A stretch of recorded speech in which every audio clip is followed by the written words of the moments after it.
안녕하세요. 저는 60대 남성입니다. 최근 아주 친한 친구놈 아들의 결혼식이 있었습니다. 축하해주러 갔다가 지난 일이 떠올라 사연을 쓰게 되었어요. 저는 대학원 시절 조교인 아내를 만나 사귀게 되었고 결혼까지 했습니다. 그리고 제가 대학 교수가 될 때까지 아내는 공부와 일을 멈추고 오로지 살림과 내조에 전념했습니다. 그러다 우리 부부 사이에서 아들과 딸이 태어났죠. 아내는 계속 살림하며 아이들도 살뜰히 키웠습니다. 그러다 아이들 모두 성인이 되고 직장 근처로 출가하게 되었어요. 아내는 그 뒤로 이상한 모습을 보였습니다. 당신 왜 그래? 무슨 일 있어? 아니 그냥 좀 우울하네. 뭐가 우울해? 당신 갱년기라서 그래? 갱년기는 아니고 그냥 아이들이 집에 없으니까 뭔가 허한 게 이상하네. 괜히 우울해지고. 당신이 너무 품 안에 자식처럼 키워서 그런 거 아니야? 애들도 성인인데 이제 자기 살 길 찾아가야지. 언제까지 우리가 품어야 할 것도 아니고 말이야. 애들 없어서 허전한 것도 있는데 뭐랄까 내 임무가 다 끝난 것 같아. 당신도 알겠지만 집안 살림하고 당신 내조하면서 아이들 키우는 동안 온전히 내가 없었잖아. 난 이제 나이 들었고 아이들도 다 키워서 더 이상 챙겨야 할 것도 없고 당신도 이제 곧 대학 교수 자리 퇴임할 거고 내가 앞으로 뭘 해야 할지 모르겠어. 벌써 이 나이에 쓰임을 다한 것 같아 우울하네. 우울할 게 뭐 있어? 이제부터 되려 편하고 좋지. 애들 다 컸지. 거기다 이제 당신 시간 충분히 보내면 되는 건데 뭐가 우울해. 이제부터 당신만 생각하고 살아. 앞으로는 당신만 생각하고 지내면 되지. 하고 싶었던 것도 하고 못 해본 것도 하며 당신 인생 즐겨. 용돈 필요하면 나한테 말하고 내가 줄 테니까. 당신이 웬일이야? 나한테 이런 말을 다 하고? 우울하다니까 그렇지. 그리고 당신 말 들어보니까 그동안 고생 많았고. 고마워. 당신 말대로 앞으로 날 위해서 살아볼게. 그 후로 아내는 앞으로 어떤 시간을 보내면 좋을지 많은 고민을 하는 것 같았습니다. 여기저기 학원을 알아보기도 하고 공부를 다시 시작하려 찾아보기도 하더군요. 그러다 제게 그동안 못 만나고 지낸 친구들과 다시 연락하게 됐다며 신나서 이야기했습니다. 그리고 곧 친구들과 만나기로 했다며 뭐 입고 나갈지 기대하고 있더군요. 그리고 드디어 친구들을 만나고 온 날 기분 좋게 술도 한 잔 걸치고 집에 들어왔습니다. 오랜만에 친구들 만나서 기분 좋았나 보네. 맛있지 않던 술까지 마시고 오고. 그러게 말이야. 오랜만에 만나니까 재미있고 좋더라고. 이렇게 좋은 줄 알았으면 진작 만나서 시간 보낼걸. 내가 그동안 뭐하고 살았나 몰라. 자식들을 위해서 살아봤자 이렇게 출가하면 끝인데 말이야. 그래, 당신 신나는 거 보니까 기분 좋네. 앞으로도 친구들이랑 종종 만나서 즐겁게 지내. 안 그래도 자주 보기로 했어. 아내는 그 이후로 친구들과 자주 만나면 노는 것으로 무리한 일생을 채워나갔습니다. 친구들을 만나고 들어오면 어찌나 신나하던지 세상 살맛난다며 표정도 밝아지고 늘 기분도 좋았어요. 그런 모습을 옆에서 보니 전 안심이 됐습니다. 아내가 우울증에 걸린 건 아닐까 내심 걱정됐었거든요. 친구들 만나서 기분 전환하라고 용돈도 넉넉히 쥐어주고 그랬습니다. 그런데 하루는 자정이 넘어서 새벽에 들어왔습니다. 당신 이제 들어오는 거야? 술도 많이 먹었네. 친구들하고 놀다 보니까 시간 가는 줄 모르겠더라고. 아줌마들끼리 모여서 말 한 번 시작하면 끝이 안 나. 그래도 너무 늦게 다니지는 마. 세상이 얼마나 위험한데. 그리고 나가면 항상 술만 마셔? 술 냄새가 아주 온 집안에 진동한다. 아유 잔소리는. 당신이 내 엄마? 놀다 보면 술도 좀 마실 수 있는 거지. 그런 거 가지고 이래. 언제는 뭐 내 생각만 하면 살라며. 그건 그런데 걱정돼요 그렇지. 아이고 됐네요. 언제부터 내 걱정을 그렇게 했다고 그래. 애도 아니고. 내가 알아서 할 테니까 신경 쓰지 않으셔요. 아, 그리고 나 용돈 좀 더 줘. 뭐? 얼마 전에 용돈 줬잖아. 벌써 다 썼어?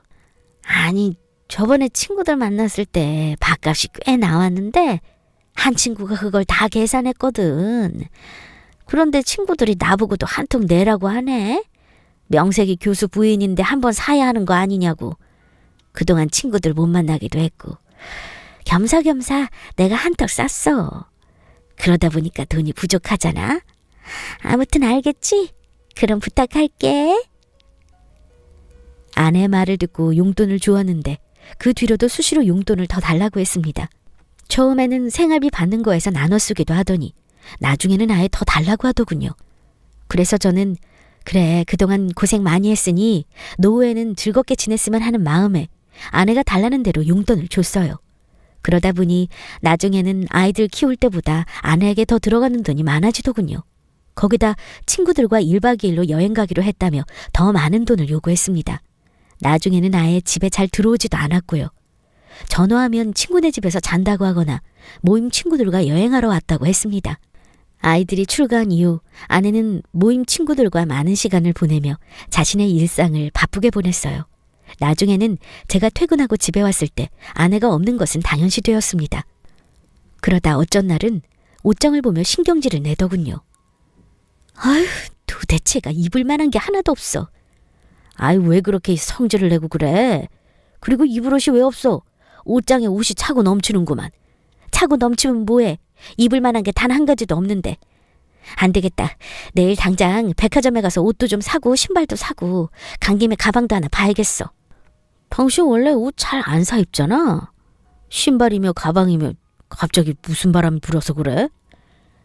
그럼 친구들 만나는데 구질구질한 옷 입고 가? 명색이 내가 교수 사모님인데 애들은 얼마나 꾸미고 다니는지 당신은 모르지? 내 나이 정도면 명품 가방이 수두룩해야 한다고. 머리부터 발끝까지 명품으로 휘감아야 품위가 서는 거고. 내 친구들 보니까 나이 들수록 더 잘 입고 다니더라. 내가 그동안 집에만 있어서 몰랐던 거야. 알았으면 진작 꾸미기 바빴지. 그러니까 나 내일 쇼핑 좀 하게 당신 카드 좀 줘. 당신 이번 달에 받아간 용돈만 해도 얼마인 줄 알아? 그런데 거기다 카드까지 쓰겠다고?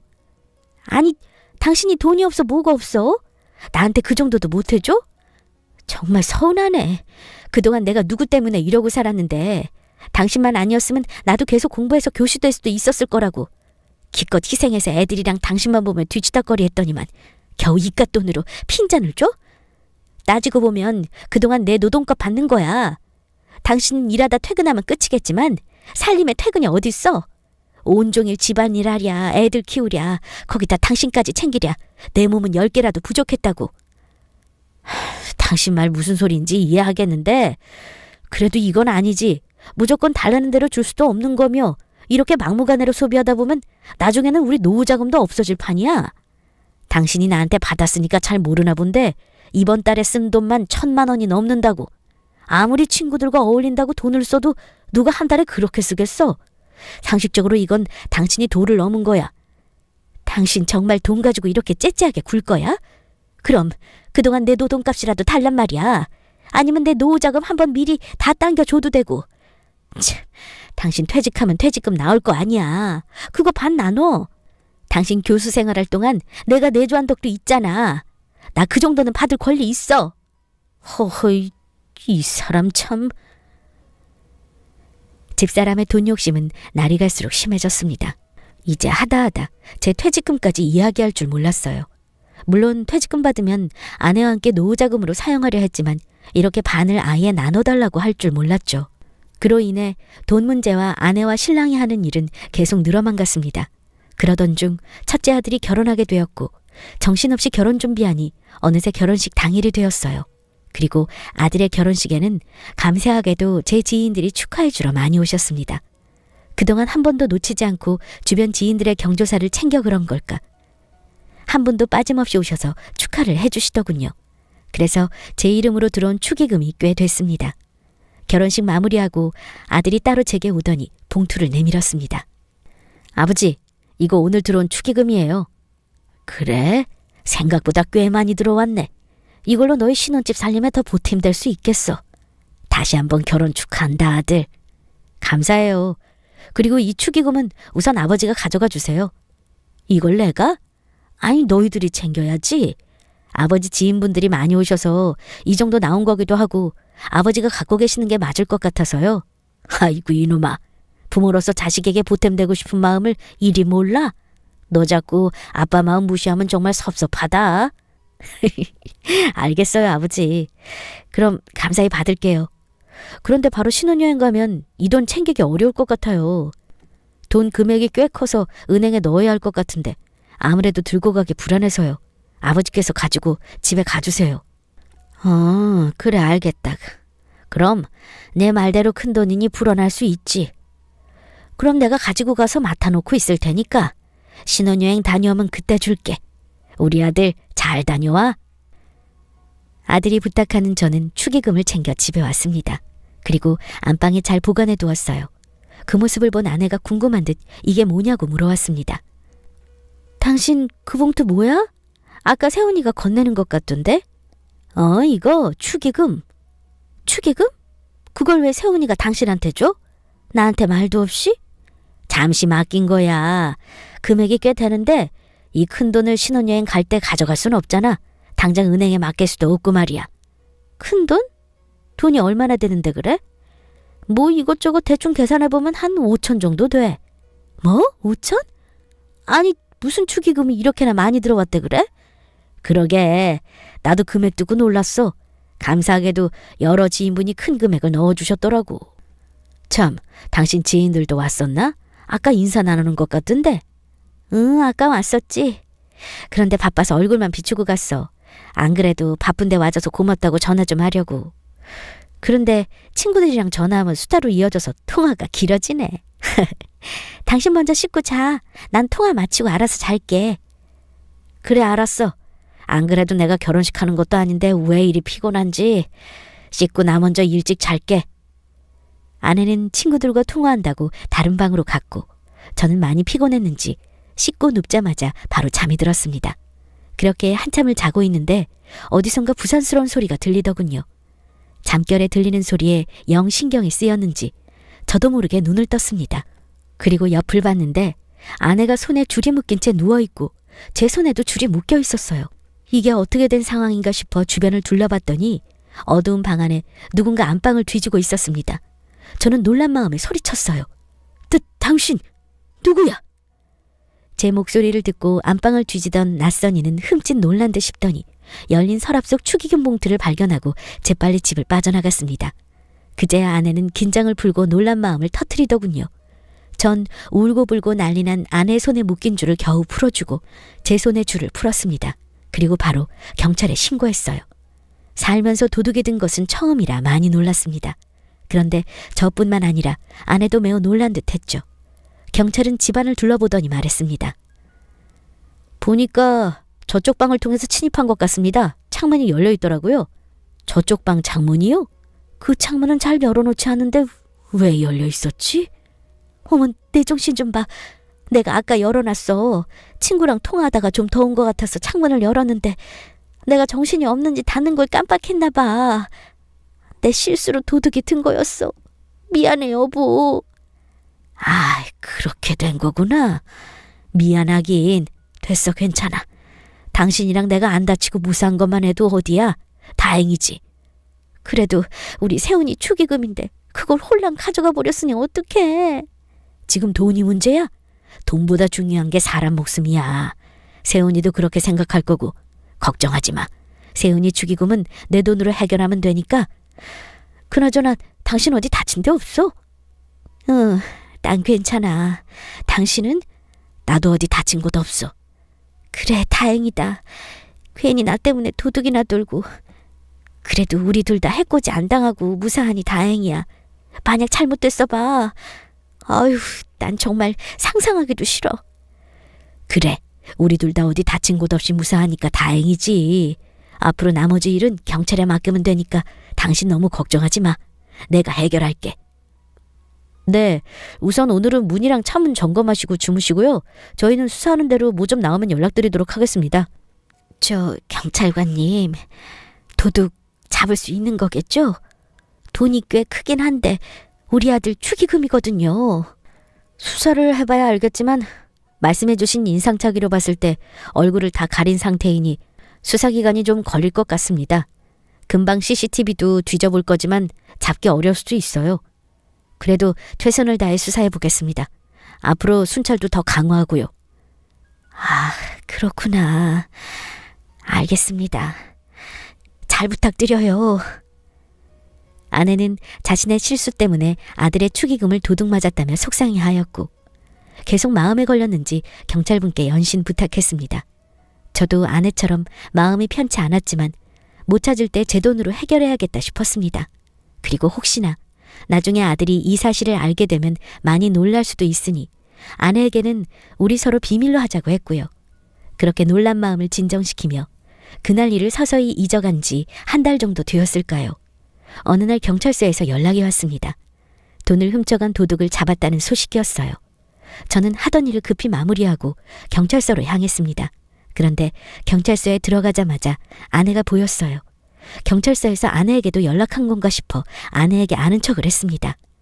당신 먼저 와 있었네? 형사님 수고 많으십니다. 범인 잡혔다는 연락받고 왔어요. 그나저나 범인은 이 사람입니까? 저는 아내 옆에 앉아 고개 숙이고 있는 남자를 향해 말했습니다. 그날 놀라서 경황이 없었기도 했고 어두워서 잘 안 보이기도 했지만 얼핏 실루엣이 맞는 것 같더군요. 아직 얼굴은 다 확인하지 않았지만 대강 봤을 때 생각보다 젊은 사람 같았습니다. 그리고 저는 형사님과 더 대화를 나누려고 아내 옆에 앉으려는데 뭔가 이상했습니다. 앉아있는 아내 손목이 이상해서 봤더니 수갑이 보였거든요. 여보, 당신 손목에 그 수갑은 뭐야? 당신이 왜 수갑을 차고 있어? 형사님, 이게 어떻게 된 겁니까? 왜 우리 아내한테 수갑을 채우셨어요? 제 물음에 아내는 아무런 말도 없이 그저 고개를 푹 숙인 채 앉아 있었습니다.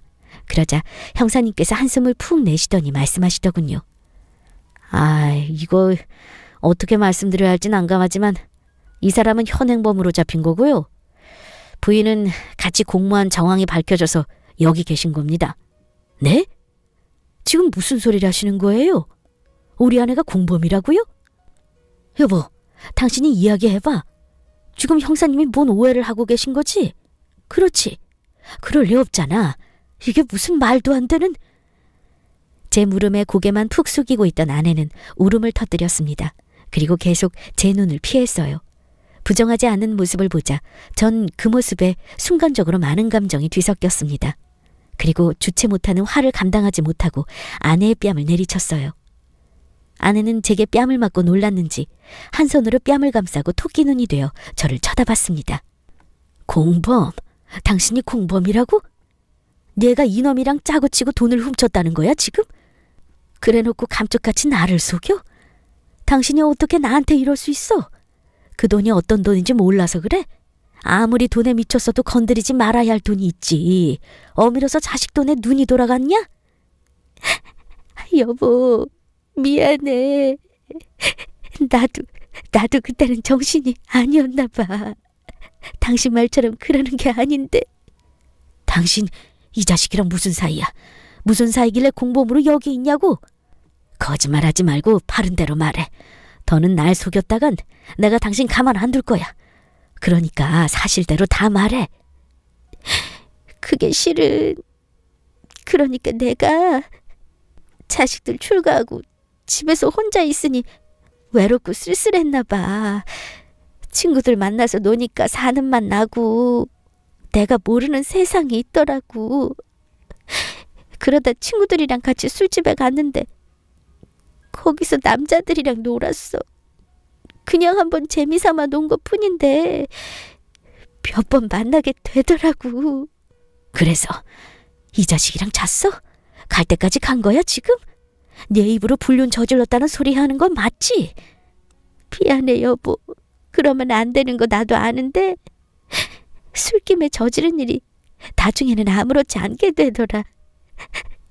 여보, 그렇지만 내가 사랑하는 건 당신이고 이 남자를 그냥 재미삼아 만난 거였어. 다시 젊은 시절로 돌아간 기분이었고 그때처럼 연애하는 것 같아서 내가 너무 신이 났나 봐. 그럼 여태 내가 준 돈으로 이놈이랑 펑펑 쓰면서 놀라다녔냐? 감히 내가 번 돈으로 딴 놈이랑? 하늘이 무섭지도 않아? 젊은 놈한테 미쳐서 돈 다 쏟아붓고 그동안 미친 짓거리 하고 다닐 동안 조금도 나와 자식들이 생각나지 않았어? 당신이 어떻게 우리한테 이래? 자식들이랑 나만 보고 산 당신이 어떻게 우리 등에 칼을 꽂는 짓을 하냐고. 이 사실을 아이들이 알게 되면 받게 될 충격을 생각해 봤어? 엄마라는 사람이 젊은 놈이랑 불륜 저지르고 거기다 하나뿐인 자식 축의금까지 손댄 거 알면 얼마나 상처받을 거냐고.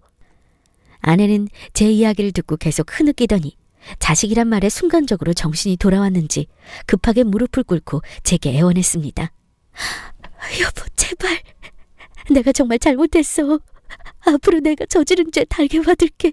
그런데 아이들한테는 말하지 말아줘. 비밀로 해줘, 여보. 내가 이렇게 빌게.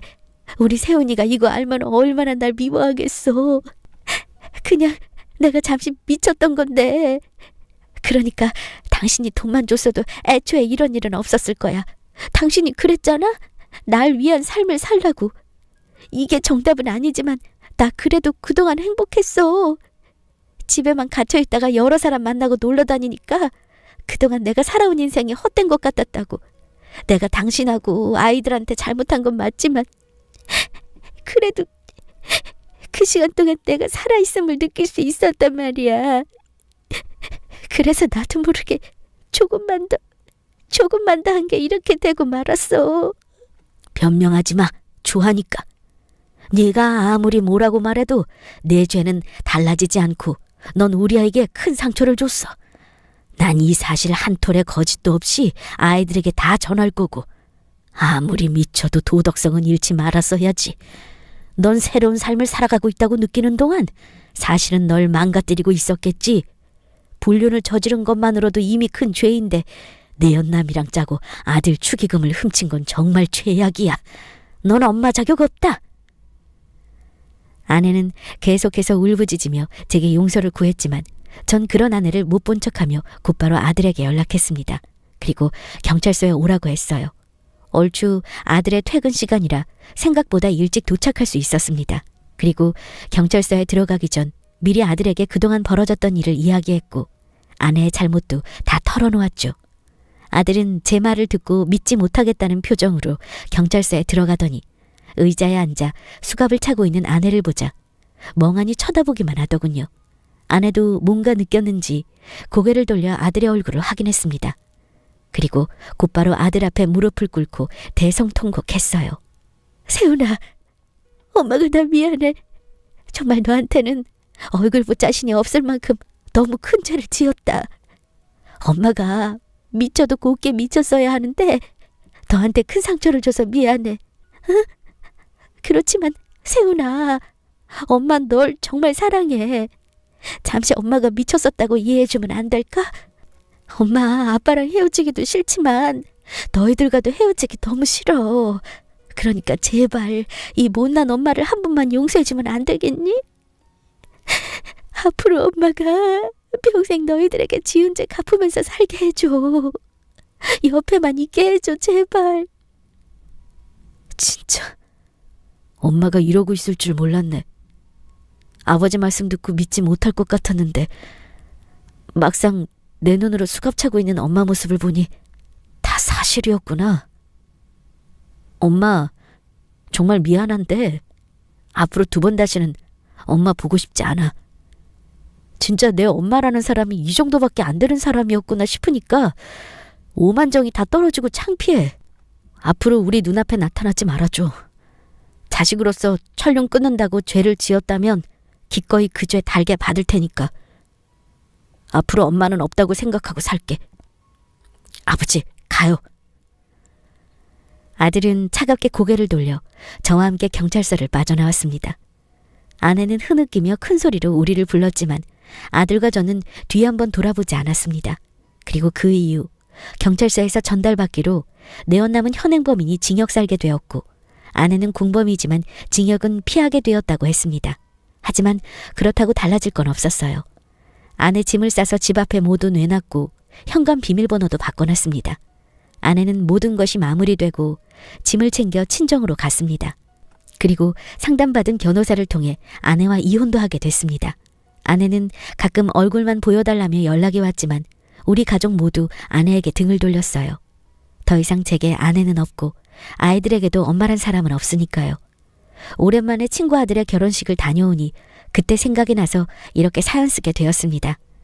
지난 일이지만 돌이켜 생각해보니 아직도 그때가 참 놀랍네요. 저는 교수 자리를 내려놓고 여기저기 여행 다니며 편한 노후를 보내고 있습니다. 여러분들도 모두 평안한 날을 보내시기를 바라요. 지금까지 제 긴 사연 들어주셔서 감사합니다.